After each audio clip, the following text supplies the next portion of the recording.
CM Manohar Lal ने सदन में विधायकों के सवालों के जवाब दिए।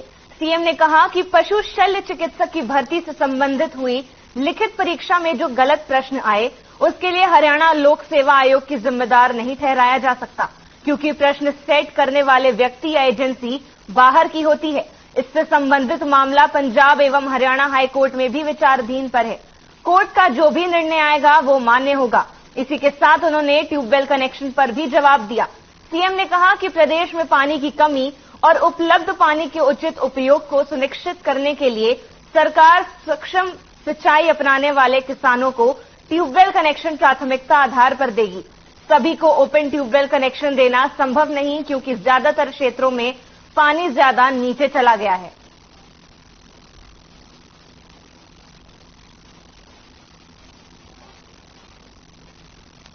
हाई कोर्ट ने 9/2 को ये केस लगा था और 9/2 को उन्होंने कहा था कि अगली डेट तक एफिडेविट एक एचपीएससी देंगे। एचपीएससी ने उस पर एफिडेविट देना है। अब एचपीएससी एक इंडिपेंडेंट बॉडी है, वो एफिडेविट क्या देगी? अपने नियमों के हिसाब से देगी। और नियमों में ये पहले भी हमेशा होता रहा है कि जब क्वेश्चन कोई गलत आते हैं तो ये एचपीएससी की जिम्मेदारी नहीं होती है। क्वेश्चन बनाने वाला जो क्वेश्चन यानी सेटर होता है वो बाहर का आदमी होता है, एग्जामिनर होता है, बाहर के आदमी होते हैं, उनके अपने रूल्स हैं। उस रूल्स के हिसाब से अगर कुछ क्वेश्चन गलत होते हैं उसकी मार्किंग का निर्णय करने का काम उनका एक नियम के अनुसार होता है। वो नियम के अनुसार किया गया कि नहीं किया गया वो उन्होंने हाईकोर्ट को बताना है। हाईकोर्ट इसमें फाइनल डिसीजन करेगा कि उनके साथ क्या व्यवहार करना है, उनको नौकरी में देना है, नौकरी नहीं देनी है, मार्क्स कम है ज्यादा है, उस नियमावली के ऊपर हम डिस्कस नहीं कर सकते। इसलिए एफिडेविट जो कोर्ट में जाएगा वही एचपीएससी का आंसर होगा, उसी हिसाब से कोर्ट का डिसीजन होगा, वो मान्य होगा। पहली बात तो यह है कि एक बात बीच में हमारे मित्र ने उठाई कि इसको राइट टू सर्विस में क्यों नहीं डाला जाता।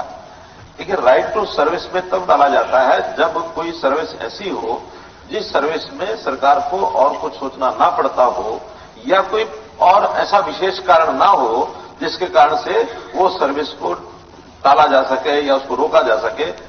ट्यूबवेल लगाने के लिए ये जो कनेक्शन के अप्लाई किए जाते हैं इसमें 2 फैक्टर ऐसे हैं जो बहुत ध्यान करने लायक है। एक तो उसमें है प्राकृतिक। प्राकृतिक क्या है कि पानी की अवेलेबिलिटी जमीन के अंदर इतनी नहीं है कि जो मर्जी चाहे अप्लाई करें, जितना मर्जी चाहे निकाल लें। मैं लगातार पानी की बात कर रहा हूं। हमने उसके ऊपर एक राइडर लगाया है कि अब ट्यूबवेल के कनेक्शन जहां पानी ज्यादा गहरा हो गया जो माइक्रो इरिगेशन लगाएगा उसी को ट्यूबवेल कनेक्शन मिलेगा। 50 हार्स पावर से ऊपर मिलेगा नहीं। 10 हार्स पावर तक जो मिलेगा वो सोलर मिलेगा। 10 हार्स पावर से ऊपर जो है वो मिलेगा। एक मिनट पूरी बात कर लें। तो पहला तो ये रेस्ट्रिक्शन कि पानी की अवेलेबिलिटी है कि नहीं है, हमने इसमें गाइडलाइंस जो वाटर अथॉरिटी की हैं वो भी ध्यान रखनी पड़ती हैं कि ये ट्यूबवेल कनेक्शन देने हैं नहीं देने। एक दूसरा, इसमें बहुत बड़ा फैक्टर है जो स्टेट के बजट के साथ भी जुड़ा हुआ है। एक ट्यूबवेल कनेक्शन का साल में ऑन एवरेज 1 लाख रुपया सब्सिडी जाती है, जो अभी 6000 समथिंग करोड़ है, वो सब्सिडी सरकार देती है। इसलिए उसका भी हमको ध्यान करना है कि बजट में हमारे पास जितना प्रोविजन है उतने ही कनेक्शन खोले जाएंगे। तीसरा, अप्लाई करने में 2018 तक के जो अप्लाई थे जिसमें 4400 बाकी हैं, केवल उनके लिए ही कहा गया है कि वो तुरंत इस समय दे देंगे। और 23-24 अगले साल में जो उससे अगले कनेक्शन है उनके डिमांड नोट इन कंडीशंस पर जो पूरा करेंगे उनके डिमांड नोट जारी कर दिए जाएंगे अगले साल में। डिमांड नोट जारी करने का मतलब है जैसे जैसे हमारे पास अवेलेबिलिटी होगी पानी की, जैसे जैसे अवेलेबिलिटी होगी सब्सिडी देने की, उस हिसाब से डिमांड नोट जारी करेंगे।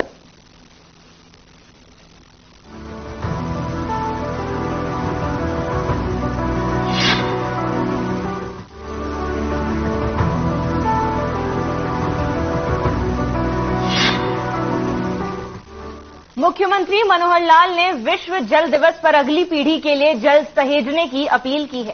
सीएम मनोहर लाल ने अपनी ट्वीट में लिखा कि अप्सु अंतः अमृतम, अप्सु भेषजम, जल में अमृत है, औषधि गुण है।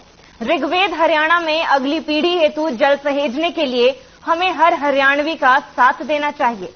इस दिशा में मेरा पानी मेरी विरासत जैसी योजनाओं से हम बूंद बूंद पानी का संरक्षण और सदुपयोग करने हेतु प्रयासरत हैं।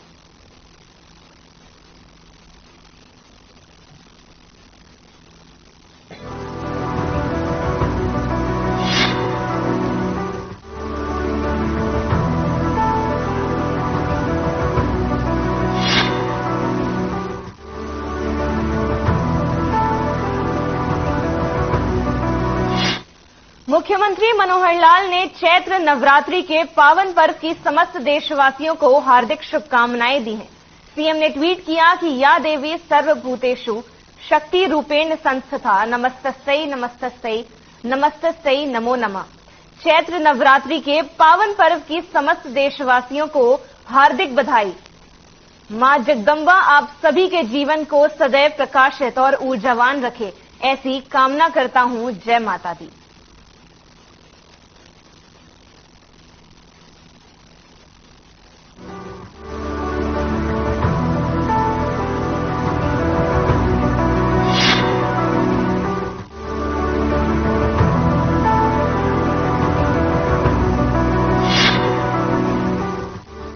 विधानसभा में प्रश्नकाल के दौरान कैथल से विधायक लीलाराम ने सड़कों का मुद्दा उठाया, जिसको लेकर प्रदेश के उप मुख्यमंत्री दुष्यंत चौटाला ने उनका जवाब दिया।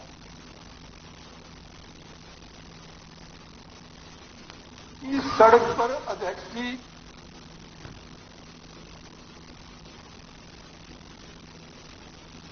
हल्के की पुरानी मांग थी। अध्यक्ष महोदय, गांव मानस से अटेला की सड़क 5 करोड़ से बनकर के तैयार हो गई और ये सड़क भी कैथल हल्के के लिए, कैथल शहर की मैं कहूंगा एक तरह से लाइफ लाइन है। अंबाला रोड से जींद रोड को जोड़ती है जी। और इस सड़क पर अध्यक्ष जी सिविल हॉस्पिटल है, इस सड़क पर बस स्टैंड है कैथल का, बड़ी बड़ी कार की एजेंसियां हैं और कैथल शहर की सबसे बड़ा पार्क साहू देवलाल के नाम से इस सड़क पर पड़ता है। बहुत भीड़ रहती है और ये आज कैथल जिले के लिए, कैथल शहर या कैथल हल्के के लिए नहीं जी, पूरे कैथल के जिले के लिए जरूरी सड़क है, क्योंकि इसी सड़क से चाहे जींद के निवासी हैं, चाहे दूसरे जिलों के हिसार वाले लोकल लोग भी चंडीगढ़ इसी मार्ग से आते हैं। मेरा माननीय उप मुख्यमंत्री से अनुरोध है, प्रार्थना है कि इससे जहां शहर का सौंदर्यीकरण बनेगा, कैथल जिला के लोगों को भी बहुत बड़ी सुविधा होगी। इसलिए मेरी मांग है इस सड़क को 4 मार्गिया 4 लेन किया जाए, आपकी अति कृपा होगी।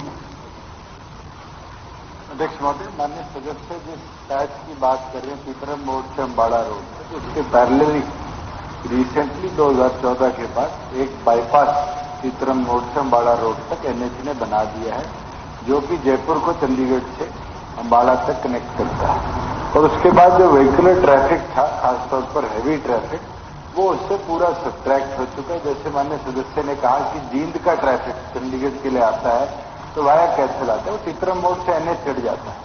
वे मांग कर रहे हैं, वो कर रहे हैं पीपरम मोड़ से कैथल सिटी और कैथल सिटी से अम्बाड़ा रोड तक एग्जिट। वो ऑलरेडी 10 मीटर वाइड है, उसका पैसेंजर व्हीकल ट्रैफिक हम निकलवा लेते हैं। अगर ट्रैफिक बहुत एक्सेसिव है और लैंड अवेलेबल है तो जरूर सरकार विचार करें। कैथल हल्के की पुरानी मांग थी अध्यक्ष महोदय।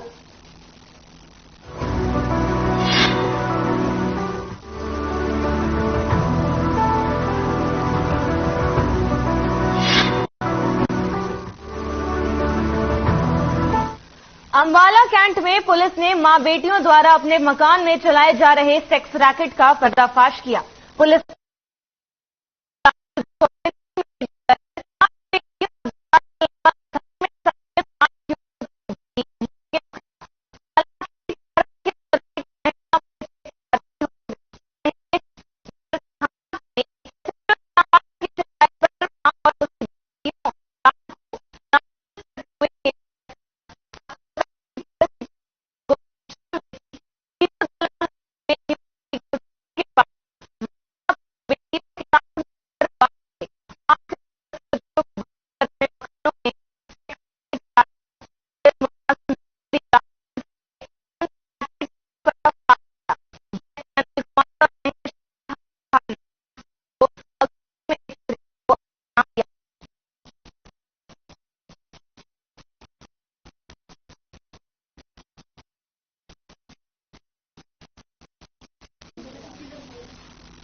थाना महेशनगर को एक सूचना मिली थी, जब वो दयालबाग चौक पे मौजूद थे महेशनगर में, कि जो है न्यू दयालबाग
सर दिल से मांगो तो हर एक चीज पूरी होती है। जय माता दी। प्रथम नवरात्रि की सभी को सादर प्रणाम।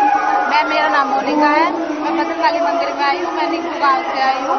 तो मैं माता रानी की ज्योति का प्रकाश लेने आई हूँ। अपने घर पे प्रकाश करने के लिए, माँ को बुलावा देने के लिए आई हूँ। मैं माँ को लेके जा रही हूँ। मुझे मंदिर में आके बहुत खुशी हुई। माँ भद्रकाली मंदिर में मैं कई वर्षों से आती हूँ। माँ ने भी बहुत सारी मनोकामनाएं पूर्ण की हैं। इस पावन स्थान से मुझे बहुत खुशी मिलती है। आने से मन को शांति मिलती है। जय माता की। आज हिंदू नववर्ष विक्रमी संवत 2080 का शुभारंभ है और प्रथम नवरात्र है। सभी भक्तों को प्रथम नवरात्र की हार्दिक शुभकामनाएं। मां भद्रकाली जी आपकी सभी मंगल मनोकामनाएं पूर्ण करें। आज मां भद्रकाली शक्तिपीठ में प्रथम नवरात्र की जोर शोर से तैयारियां हैं और लोग भक्तों का लगातार तांता बंधा हुआ है मंदिर में और एमिल ग्रुप द्वारा मां भद्रकाली भवन का श्रृंगार, फूल श्रृंगार किया गया है। बोल सच्चे दरबार की जय। जयकार है मां भद्रकाली जी का। मां भद्रकाली शक्तिपीठ, मां कुरुक्षेत्र वाली सबकी मनोकामना पूरी करती है, सबकी झोलियां भरती है। हम यहीं से शहर से कुरुक्षेत्र से मां भद्रकाली के सेवादार है। सभी सेवादार हैं, सबकी मनोकामना पूरी करती है मां। सबको खुशियां बांटती है मेरी मैया मां भद्रकाली। आज पहला नवरात्र है। हम दर्शन करने के लिए आए हैं। मां की पूजा करने के लिए सेवा। हर घर में ज्योत जगती है मां की, सब घर में। ये माता रानी का बहुत बड़ा शक्तिपीठ है। ये हरियाणा का एकमात्र शक्तिपीठ है। यहाँ पे माता सती की एड़ी गिरी थी पैर की, तो इसलिए यहाँ की बहुत मान्यता है। यहाँ पे सच्चे मन से जो भी मांगा जाता है तो माता रानी उससे पूरी करती हैं। सभी भक्तों को जय माता दी, जय माता दी, जय माता। मैंने दर्शन किए हैं जी, बहुत अच्छे दर्शन किए माता रानी के।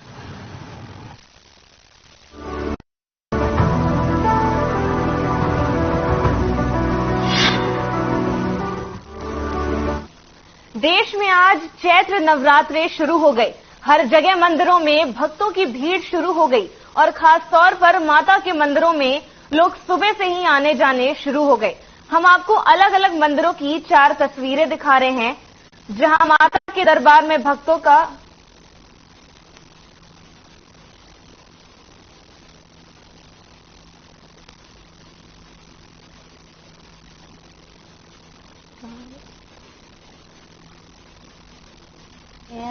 और हम हर रातों पे आते हैं। माता की बहुत कृपा होती है और सारी मनोकामनाएं पूरी होती है। ये काली का मंदिर कम से कम 2000 साल पुराना है और इसके बाहर जो शेर लगे हुए हैं वो पुराने मंदिरों में होते हैं इस तरह, और छोटी ईंट का बना हुआ है। क्या इतिहास है इसका, कैसे कहना चाहिए? जो पुजारी है इनके बारे में, जो इनका पुजारी है शंकु, उसका 11वीं पुश्त है जो यहाँ सेवा कर रही। माता साक्षात आई थी, क्या कहेंगे इसमें? साक्षात ही आई हुई, ऐसा कोई और सेकंड नहीं है। बहुत पुराना है। यहाँ बहुत सबकी मनोकामना पूरी होती है। हम नवरात्रि हम आते हैं। हम जब से इस अम्बाला में भी आके आई हूँ तब से मैं यहाँ आ रही हूँ। उन्होंने मेरी हर मनोकामना पूरी करी है।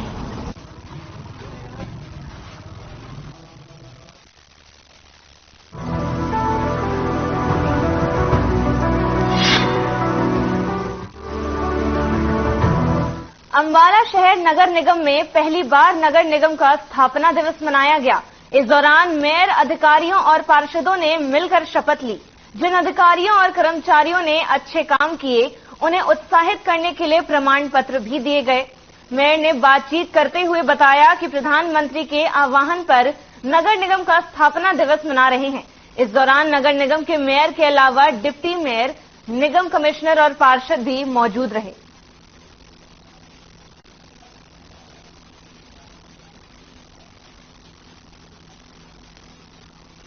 जो इनिशिएटिव लेकर आज हमारी मेयर मैडम ने यह कार्यक्रम अम्बाला से शुरू किया है, मैं चाहूंगा कि पूरे हरियाणा में अलग अलग स्थानों पर जहां जहां निगम हमारे बने हैं सभी जगह इस तरह का स्थापना दिवस मनाया जाना चाहिए, क्योंकि इससे जो है हमारे जो कर्मचारी साथी हैं, पार्षद साथी हैं, मेयर मैडम हैं, सभी को मिलने जुलने का एक मौका मिला है। और जो हमारी नगर निगम की जिम्मेवारियां हैं उसके बारे में भी आज मेयर मैडम ने सभी को बताया है। तो मैं उम्मीद करता हूं कि अम्बाला में वो जिम्मेवारियों का बहुत जल्द पालन करना दिखेगा आपको, जो हमारे अधिकारियों द्वारा किया जाता है। देखिए, बड़ा अच्छा एक जो है आज से पहल हुई है। नगर निगम अम्बाला में जो स्थापना दिवस आज फर्स्ट टाइम मनाया गया और बड़ा अच्छा पहल है। इसको प्रोग्राम को एक बड़ा भी भव्य प्रोग्राम बनाया गया था, लेकिन थोड़ा बरसात की वजह से इसको छोटा भी करना पड़ा। लेकिन मैं तो पूरे हरियाणा में, पूरे हिंदुस्तान में मैसेज देना अम्बाला नगर निगम में एक शुरुआत की है। तो इस तरह से आप लोग भी अपने अपने नगर निगमों में, नगर परिषदों में और जहां जहां जो भी व्यवस्था है, जहां जहां जो भी समितियां या सभाएं हैं, वहां पर सब अपना इस तरह से प्रोग्राम करें। प्रधानमंत्री जी का आह्वान था कि हम लोग अपने स्थापना दिवस मनाएं और उसी उपलक्ष्य में हमने अपने निगम का स्थापना दिवस मनाया है। और जो कर्मचारी आउटस्टैंडिंग थे उनको हमने सर्टिफिकेट्स भी दिए हैं। ये सिर्फ एक इंसेंटिव है लोग कि ताकि हमारे कर्मचारी और अच्छे से और हमारे अफसर हैं सब और अच्छे से लोगों की सेवा कर सकें। और उम्मीद रखती हूँ कि जो आज हमने शपथ ली है उस पर हम सब अमल करेंगे।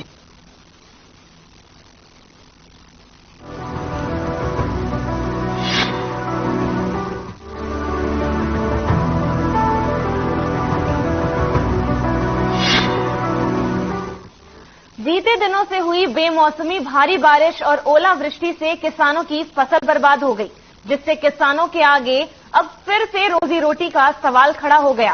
किसानों की माने तो बीते दिन हुई भारी बारिश और ओलावृष्टि से उनकी 90% फसल खराब हो चुकी है और जो बची है वो भी अब राम भरोसे है, क्योंकि मौसम अभी साफ नहीं हुआ। मतलौडा ब्लॉक की ये तस्वीरें हैं जहां किसानों की गेहूं की फसल जमीन पर बिछ चुकी है और कुछ कई फीट पानी भी फसल में खड़ी हुई है।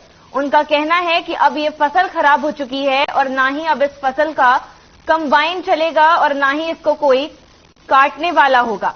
दुखी किसानों ने हरियाणा की मनोहर सरकार से स्पेशल गिरदावरी करवाकर 50,000 रुपए प्रति एकड़ के हिसाब से मुआवजा देने की भी मांग की।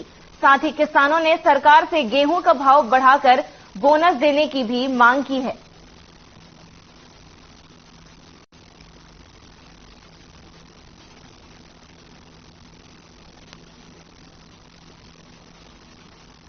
देखो जी, आप देख ही रहे मौके पे आके क्या हाल है, फसल का पानी खड़ा है, सब खराब हुई पड़ी है फसल, तबाही मच रही है। ओला बहुत बरसा, बारिश, आंधी तूफान से नुकसान तो बहुत ज्यादा है। अब क्या कर सकते हैं हम, मजबूरी हमारी।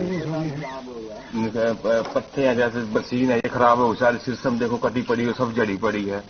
ज्यादा मार पड़ी है ओला की, बारिश की, इसलिए हमें निवेदन करते हैं सरकार से मुआवजा दो किसानों को, क्योंकि राहत मिल सके, या बोनस दो सरकार, नहीं तो फसल बिल्कुल नष्ट हो चुकी है। इसमें नहीं 10-15 मन दाने पाएंगे, लागत ज्यादा हो चुकी है, खर्चा हो चुका सारा, क्योंकि फसल पकने की कगार पर थी। बरसात से मेरे ख्याल में 90% तो ओलावृष्टि का नुकसान है जी, और 80% ये मानो फसल जो तबाह होगी। 20% बची जो साइड शूट हम बच रही है, 80 मान चलो, 80% तो खेतों कुछ है ही नहीं। 15-20 मिनट की वजह मुख्य भाव किले पाई। तो दूसरी बात सरसों का बिल्कुल काफी नुकसान है, आपके सामने दिख रहे हैं। ये फसल है, जमींदार तो इन्हें देख कर जीवा है। जब मारे दो या फसलें नहीं रहोगी, या तो अपने बच्चे की डाल पाड़ा भाई, किसान अपने बच्चे की डाल पाड़ेगा, पूरी वो करा है भाई, वो मतलब नष्ट होगी, क्या कर सके किसान। सरकार की जिम्मेदारी बना है यार, आड़ा नहीं है, विषय की बात से यार। हमारी फसल बर्बाद हो गई है, किसान मजदूर को तो बड़ा भारी घाटा हो चुका है। हमारी फसल बिल्कुल नष्ट हो चुकी है। हम कैसे इसकी कटाई करेंगे, कैसे कंपाइन चलाएंगे, और कंपाइन चलेगी आधा दाना नीचे रह जाएगा, दांती से कटाई करेंगे, आधी बाल नीचे रह जाएंगे, आधी ऊपर रह जाएंगी। यार ये नुकसान देखो, यहाँ और 90% है इसमें, वहाँ तो 80% था, यहाँ 90 का भी ऊपर है, समझो खत्म है जमा बिल्कुल खाद। खेत में कोई शहर ही नहीं रही है, पानी खड़े है, एक फुट है। क्या हालात हैं खेतों के? बस बुरा हाल है जी, लोग डरते बाहर भी निकलते बितरे पड़े हैं गम के मारे। कितनी जो कल ओलावृष्टि बारिश कितनी हुई है? काफी बारिश हुई है।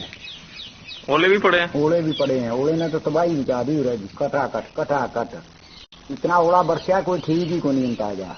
बिल्कुल सुहागा लगा पड़ा है, कणक बिल्कुल बिछ गई है। कंबाइन वाला भी काटने वाला रोएगा और ज्यादा पैसे मांगेगा काटने वाला, ज्यादा पैसे।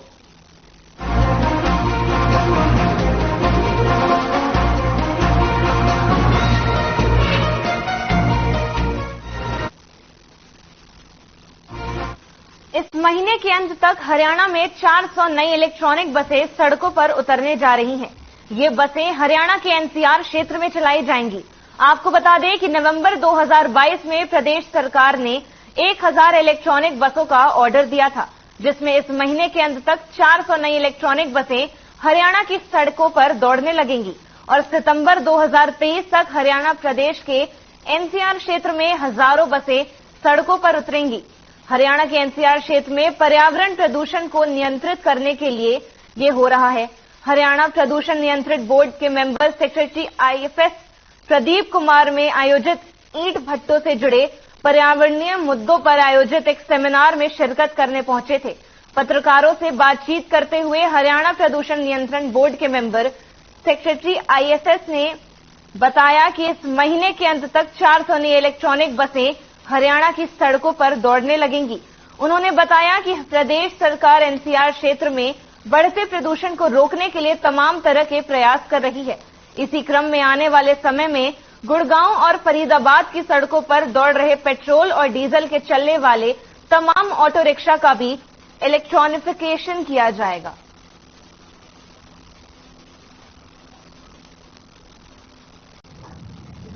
और जो टाइमलाइंस फ्रेमवर्क किया हुआ है ट्रांसपोर्ट डिपार्टमेंट में, उसमें 1000 बसेस का पिछले साल नवंबर में ऑर्डर किया हुआ है, जिसमें से 400 बसें इसी 31 मार्च तक रोड्स पर आ जाएंगी और जो बैलेंस 600 बसेज हैं वो भी 2023 में लगभग सितंबर तक या मैक्सिमम दिसंबर तक सब हरियाणा को प्रोवाइड हो जाएंगी। और उन बसेज को चलाने का मेन मकसद है कि एनसीआर एरिया में सबसे ज्यादा हम पहले यूज करेंगे, तो ताकि सिटी बस सर्विसेज या दूसरे लोकल रूट्स के ऊपर यूज होंगी, जिससे एनसीआर के अंदर पोल्यूशन का लेवल घटेगा। हमारा ये मेन मकसद ये था कि जून 5 तारीख को वर्ल्ड एनवायरनमेंट डे है। जनरली ये होता है कि उस दिन सभी इश्यूज को मिक्स करके बात करते हैं, उस दिन फैसला नहीं हो पाता है। इसलिए हमने ये सोचा था कि उससे पहले 1-2 महीने पहले से डिफरेंट एस्पेक्ट्स है एनवायरनमेंट का, चाहे बायोमेडिकल है, हजार्डस है, व्हीकल्स का है, कोई भी इंडस्ट्री का हो, इस टाइप का इश्यूज आइडेंटिफाई करके वहाँ डिटेल ढंग से वहाँ वर्कशॉप्स करें, सेमिनार करें, ऑर्गेनाइज करें, मीटिंग्स करें और उन इश्यूज को क्या हम समाधान ढूंढ सकते हैं, ताकि हमारा अल्टीमेट ऑब्जेक्टिव है क्लीनर एनवायरनमेंट को अचीव करना। स्मृति चिन्ह देकर सम्मानित कर रहे हैं, तालियों के साथ इनका स्वागत करेंगे। इन्हीं तालियों से हमें हमारे अंदर एनर्जी आती है। अब मैं